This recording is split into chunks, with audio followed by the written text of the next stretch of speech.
Bluebird K7 was Donald Campbell's jet-powered hydroplane, launched in January 1955 with one purpose: to take the world water speed record.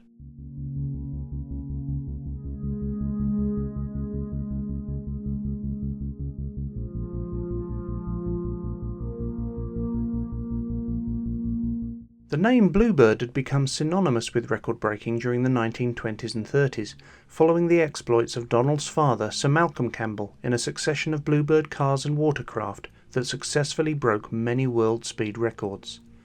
But why Bluebird K7? K7 was Lloyd's of London's insurance registration number for Bluebird, as it was the seventh craft to be registered in the unlimited hydroplane class. Bluebird carried the mark K7 in a white roundel on its sponsons underneath an infinity symbol to represent unlimited.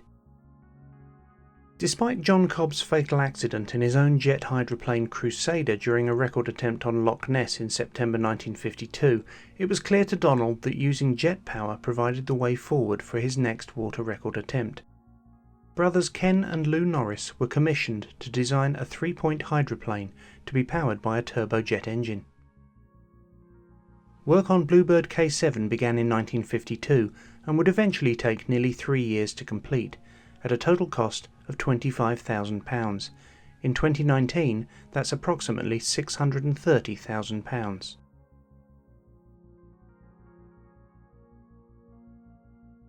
Unlike traditional boat hull designs, which cut through the water using their natural buoyancy to stay afloat, hydroplanes rely on water forces to lift most of the hull out of the water when at speed, maintaining contact at just a few points. This significantly reduces drag and greatly increases maximum speed. They effectively skim across the top of the water rather than pushing through it. K7 was designed around a Metropolitan Vickers Beryl engine, derived from one of the earliest jet engine designs to fly in 1943. Although it had been state-of-the-art in the mid-40s, development had stopped in 1947. Nevertheless, in a craft of Bluebird's diminutive size, it was a formidable power plant. Bluebird's space frame was built out of molybdenum steel box sections, welded together to form an extremely tough structure which was then skinned in a mixture of Burma-brite, an alloy of steel, aluminium and magnesium, and other light alloys, using over 70,000 special rivets and sealing compounds.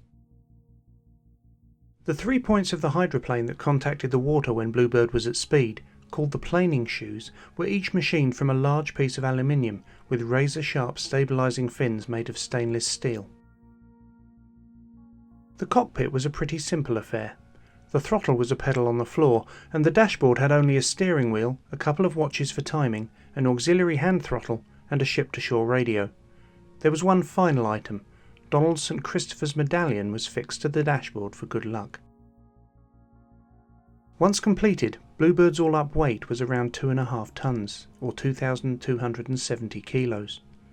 At 26 feet 5 inches long and 10 feet 6 inches wide, or approximately 8 metres by 3 metres, it was a compact, futuristic-looking craft.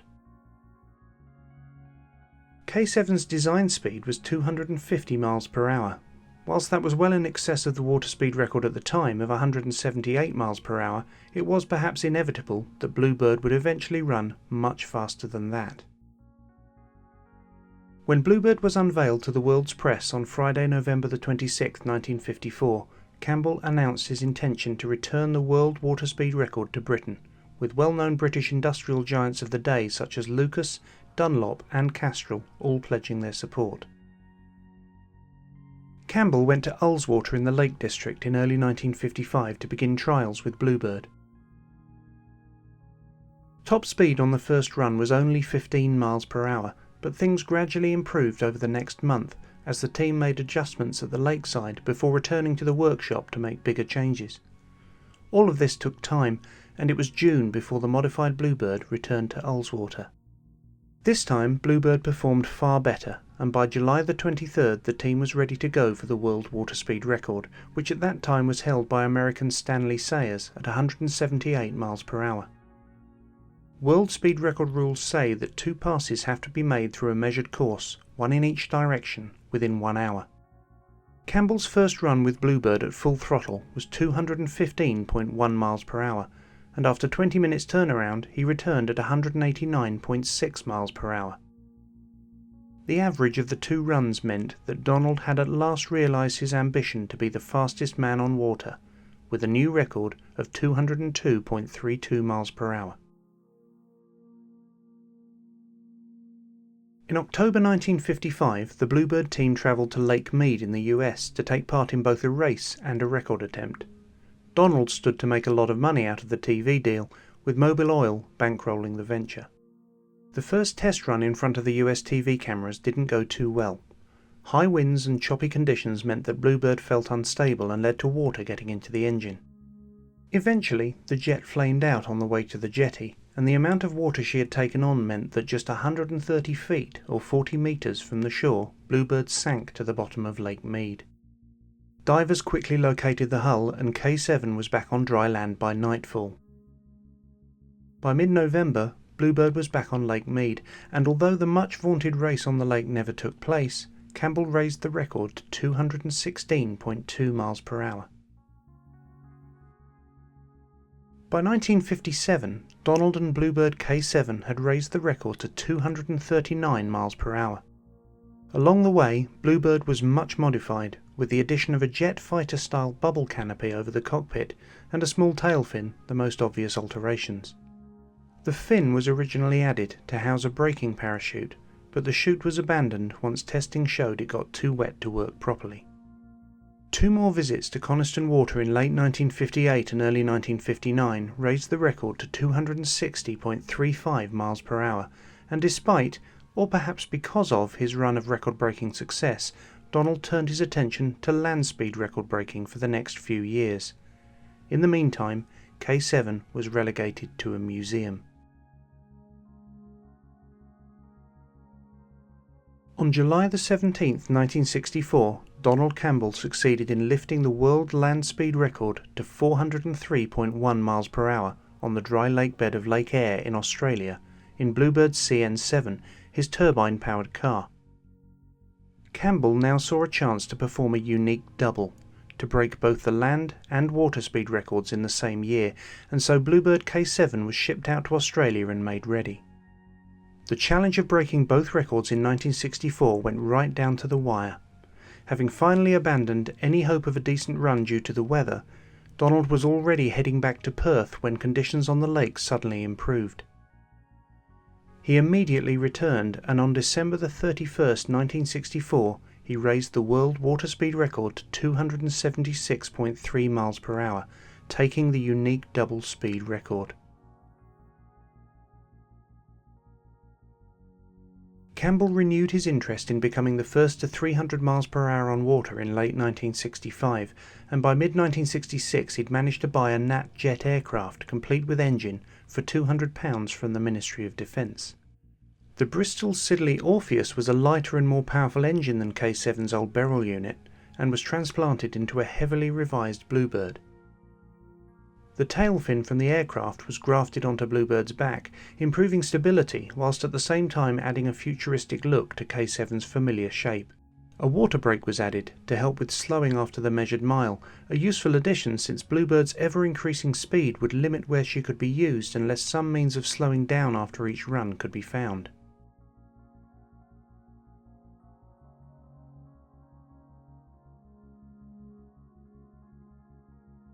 The Bluebird team headed to Coniston Water, scene of 4 previous successful record attempts, in November 1966. Early runs with the new engine and configuration were not very encouraging, with Bluebird failing to get up into planing condition. Eventually, ballast was added in the form of slabs cast from scrap lead, made using biscuit tin lids as moulds. With the weights bolted in place, Bluebird planed perfectly and was clearly very quick. Donald made his final attempt on the world water speed record just after dawn on January 4, 1967. After all the technical issues and poor weather that had plagued the team since early November, Campbell was under tremendous pressure from the press and his sponsors to make good on his assertions that he could raise the record once again. However, he also had good reason to be confident, Bluebird had been running superbly since being retrimmed. On the first run that morning, Bluebird averaged 297 miles per hour, faster than she'd ever run before. Instead of refueling as planned, Campbell slowed, turned, and lined up for the return run with a minimum of delay. 4 minutes later the return run commenced, although Bluebird did not look as stable in the water this time. As she entered the timing zone, Bluebird's peak speed was 327 miles per hour. If that speed had been maintained, the average recorded speed would have been a record-breaking 312 miles per hour.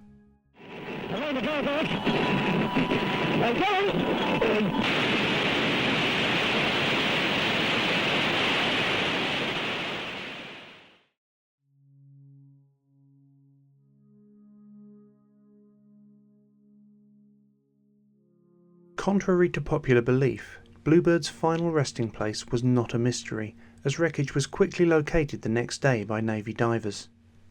Lying upright on the bottom of the lake in 142 feet, 43 metres of water, Bluebird was seen to be intact from the rear of the cockpit to the stern, but everything forward of the bulkhead behind the driver's seat was either torn apart or missing. More wreckage was found some distance from the main wreck in the following days. However, there was no sign of Donald Campbell.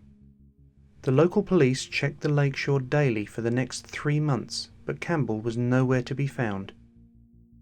His remains were finally found and recovered from Coniston Water in May 2001. The wreck of Bluebird K7 rested where she lay for the next 33 years, her location known but not disclosed, until she was raised by the Bluebird project team between October 2000 and May 2001. Since her recovery, Bluebird has undergone forensic examination and a comprehensive restoration using all viable original parts from the wreck.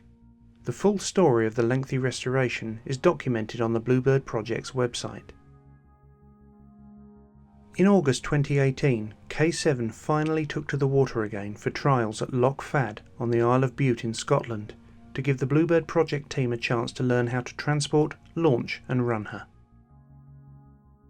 Over 10 days, the team gradually increased speeds to 157 miles per hour, but couldn't run any faster due to the size of the loch. The runs at Bute generated a huge amount of public and media interest about Donald, K7 and the Bluebird project. As of September 2019, bureaucracy has prevented the restored K7 running at Coniston in tribute to Campbell. In the meantime, a dispute has blown up over whether Bluebird is put on display permanently in the Ruskin Museum at Coniston, or spends part of the year being demonstrated at speed by the Bluebird project team. If you've enjoyed this video, please subscribe and check out my channel for more. Until next time.